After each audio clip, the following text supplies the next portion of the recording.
Markets around the world are infatuated with what Papa Powell has to say on a short-term basis. Overnight, the S&P has dropped 1.5%. It's also led the US dollar to increase by 1.2%, which has then put pressure across the board on other currencies. So is this the last chance the bears have to bring in the fear throughout the markets? Let's take a look at that in the short-term analysis, and then towards the end of the video, we'll look at the long-term macro analysis for cryptocurrencies as well as our stock markets. The markets are finally looking slightly interesting again, so don't go anywhere. Smash up that like button, subscribe to the channel. We are your home of macro cycle analysis across the stock markets, commodities, cryptos, and the biggest of them all, the real estate cycle.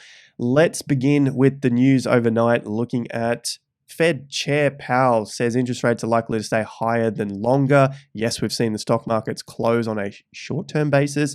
The markets have dropped overnight, but remember, we're looking at the bigger picture here. Let's take a look at what the markets are expecting for the next Fed meeting. Yesterday, it was 68% for a 25% BPS. Now we are at 70% for a 50 BPS. This thing can flip on a dime. Markets also looking at the interest rates staying up slightly longer than they were yesterday. We're looking at a few more months here at these higher rates of 5.5%. Now, if we don't see the SP 500 drop below key levels, which we'll look at in a moment, this is all priced in. That's of course a big call to say, but I'll show you those levels on the chart in just a moment. For now, let's take a look at the fear and greed index for the stock market. Now, I was calling earlier on in the intro, this is probably some of the biggest times that we will hear the bears come out to play. This is what we've been saying here on the channel for many days now, as we started to peak up in early February. So around that sort of month period, we're expecting the market to come down. That's what we were talking about for the end of Feb, early March, looking for a low into the market. And if this happens to be that higher low potentially forming here on the market, looking at these bottoms that are forming here from December. So if this low that comes into the market around this time period in March ends up being higher than October, that would then set us up with a higher low on the macro picture. So this is all still part of the roadmap looking forward into 2023 for potentially higher prices above 4,200. Now, we did say that the bears would get extra loud on these moves to the downside. The key that we have to look out for is, will October get broken? The bears were very, very loud here throughout the December low, and it looks like they're trying to come back to get extra loud at this point. We can see this also on the fear and greed here through those December lows. The fear was back into the market. You can see here the dates of mid-December through to the end of December. The fear was really quite high. Well, it was quite high. Obviously, the reading has to be lower here in around those 30s. However, wasn't as low as the October fear that was in the market. And it wasn't as low as the fear that came into the market through May and then again in June. So we're starting to get a lessening effect on these fearful days. So the media is starting to sound extra loud out there with any piece of fearful news that they can get their hands on. But the market, the data that we're seeing here is that the fear is just not spreading into the market like it once did back in 2022, back in May, back in June of 2022, and also back in October, which is where the current cycle low is. You can see the other previous lows that the extreme fear came about was earlier on in the move to the downside. Here is the May area, here is the June area, and then this is your July area. So for the fear and greed, this is the level that the most fear was into the market. So one might argue that if this market starts to come down, maybe we'll start to see that fear increase again. But we've got to remember to pay attention to the price chart. This is the one area that is really holding up now for support for this move to the upside. If this area breaks of October, that is the key to flip. But for now, we're in a trading range, and we've been in this trading range since May. So that's roughly 300 days in this trading range, approximately 10 months within this particular trading range on the S&P 500, and very similar across Bitcoin as well. The fear in the market has led the US dollar to increase another day here, breaking past the resistance level at around 105. Our upside targets are 107.8, around that 108 level. You can see here our 50%. So to the upside, we still have a little way to go before we hit some major resistance levels at 108. You can see we've got about a 2% move there. But for now, the US dollar's done 4.8% to the upside. In terms of time, which is critical here, we've done 33 days to the upside. And in our previous moves for the US dollar, as we've covered here many times before, looking at these moves to the downside, they're also met with a reversal. You can see here we've seen the reversal plenty times before. That one's in 2020. You can see again in 2017 throughout these bear markets of the US dollar. They don't last forever, probably looking here for a few years, but at least these occasions you can note that even though the market has dropped quite significantly, there is always going to be a bounce. In this occasion, the bounce was approximately 98 days. So it was in this range for about 100 days, and the upside that it had from the bounce was about 4.5%. This one here in 2020, that range to the sideways, approximately 100 days again. The upside in terms of price, about 3.2%. So where does that leave us right now? Well, we're at around 4.7%, so potentially coming towards the end of it. But if we do happen to squeeze a little further than what's happened before, getting up to our 50% level, that's around the 7% level. Remember back in September when we were talking about it on the channel, as a lesson here, this period in the market, it was loud. It was very extreme with the media talking about the US dollar going to new highs and crushing every other market. And essentially from that exact day that the news was the loudest, which may not be today, but from that exact point, history shows, it's a fact now, that the market got absolutely crushed from those peak levels. So it's almost always at that point where the news gets the most extreme that we see turns. And we can find this objectively on the chart, looking at key support and resistance levels using our TIA Gann swing indicator. A link to this is in the video description if you guys are wondering. Essentially, this allows us to find some very key levels that show up for support and resistance, entries and exits. So it's a great tool to have in your charts if you are investing long-term or trading short-term, which leads me to our free trading workshops. There's a link to this in the video description. It's through Bybit and BitGet, so check those out down below. You'll need to use this particular form, 3 easy steps.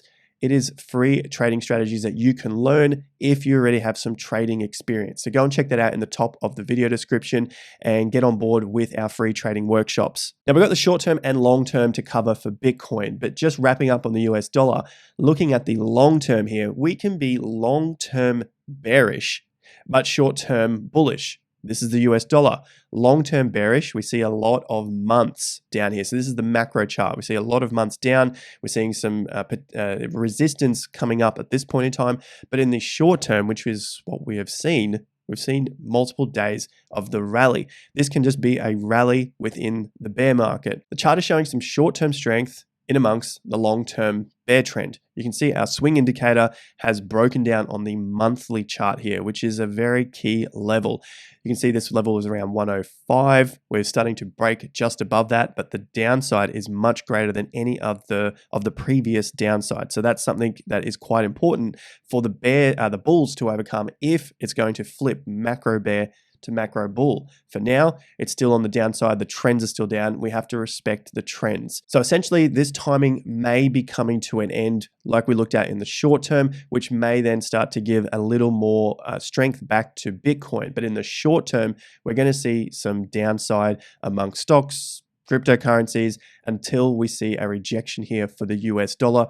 If we get a rejection, the crypto fear and greed index is almost identical to what's going on in the stock market. We're sitting at neutral, even though we've seen the markets drop. We saw the US stock market drop, S&P, Dow Jones. There is a downside there. However, the market sentiment is holding up relatively well. This is something that we've been covering for quite some time. Our fear and greed index here, we were looking at a breakout above the downtrend to show us the strength in the price. we noted here in June at these extreme lows. This was the extreme panic in the market around that $17,000, $18,000 level. In June and July, we noted that this was an excellent buying opportunity because of how far down the price had come, because of how extreme the fear was in the market.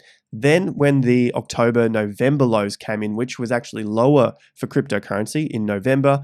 For the S&P, it was October, but for Bitcoin, it was in November from the FTX debacle. But the sentiment was also increasing, very similar to what was happening on the fear and greed index for the stock market. You can see the fear is just not as great in the market throughout this period as those lows began to stabilize and then start to get higher. So we're starting to see that happen again in cryptocurrencies. We can see the downtrend here, maybe what the fear and greed index is coming back to. So let's keep an eye out for how the market reacts at a price point once the fear and greed gets to around 40, or if it gets to 40, that is, and also at around the 30-point level. These are going to be key areas for the market sentiment to react to price. What that would show on the chart technically is another higher low forming anywhere above these levels here of December and January. This thing happened throughout June and again in October, November, again December. We were getting higher lows. People were calling for $10,000 Bitcoin or $8,000 Bitcoin. However, the market bounced from that point because we're just not getting that same sort of level of fear crushing the market down.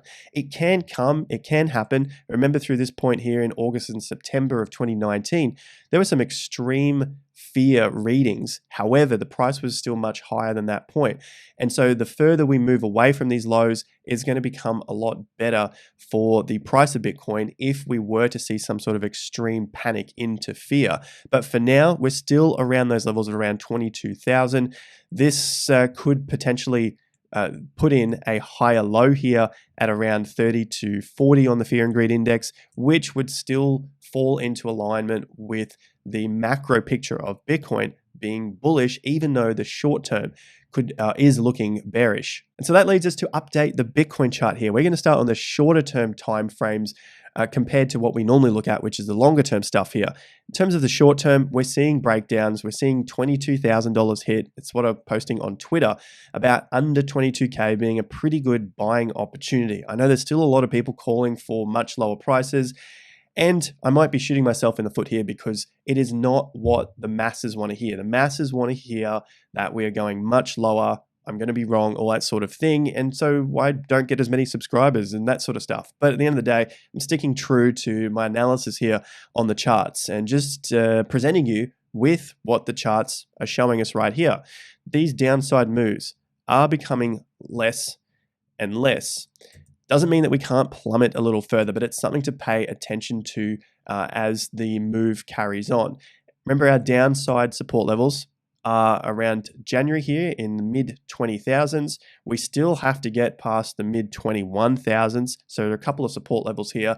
And should those two both break down, well, then we got all the way back to around 18,500, which were those previous low levels of the market and a previous resistance level through that FTX debacle before the market started to shoot past those levels.